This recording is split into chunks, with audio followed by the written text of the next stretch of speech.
कई बार ना हम परमेश्वर को बताते हैं, हम परमेश्वर को बोलते हैं कि परमेश्वर मेरे जीवन में ये मैं प्रार्थना ये कर रहा हूँ, मैं प्रार्थना वो कर रहा हूँ, प्रभु आप मेरे जीवन में ये आशीष दीजिए, प्रभु मेरे जीवन में आप वो आशीष दीजिए। हम प्रभु से पूछते नहीं हैं। और जब हम परमेश्वर से पूछते नहीं हैं कि प्रभु ये काम हम करें या ना करें, हम अपनी मर्जी से फाइनल कर लेते हैं कि हमें अपने जीवन में ये काम करना है, इसकी आशीष चाहिए।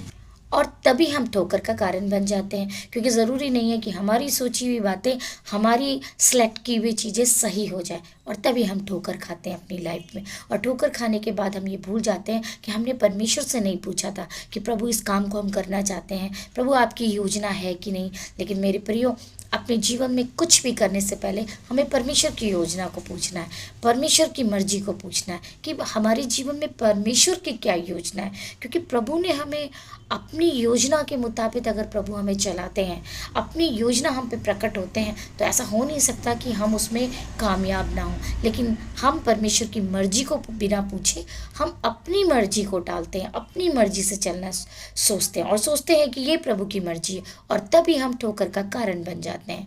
तो जब हम ठोकर का कारण बनते हैं मेरे प्रियो, तो हमें हमेशा याद रखना है कि क्या उस बात को सोचना है कि क्या मैंने इस काम को करने से पहले प्रभु की मर्जी को जाना था, प्रभु से पूछा था या नहीं। लेकिन जब हम परमेश्वर की योजना को जानते हैं, परमेश्वर की मर्जी से कोई काम करते हैं, तो मेरे प्रियो हम उसमें सफल होते हैं और आशीष को प्राप्त करते हैं। प्रभु आपको आशीष दे।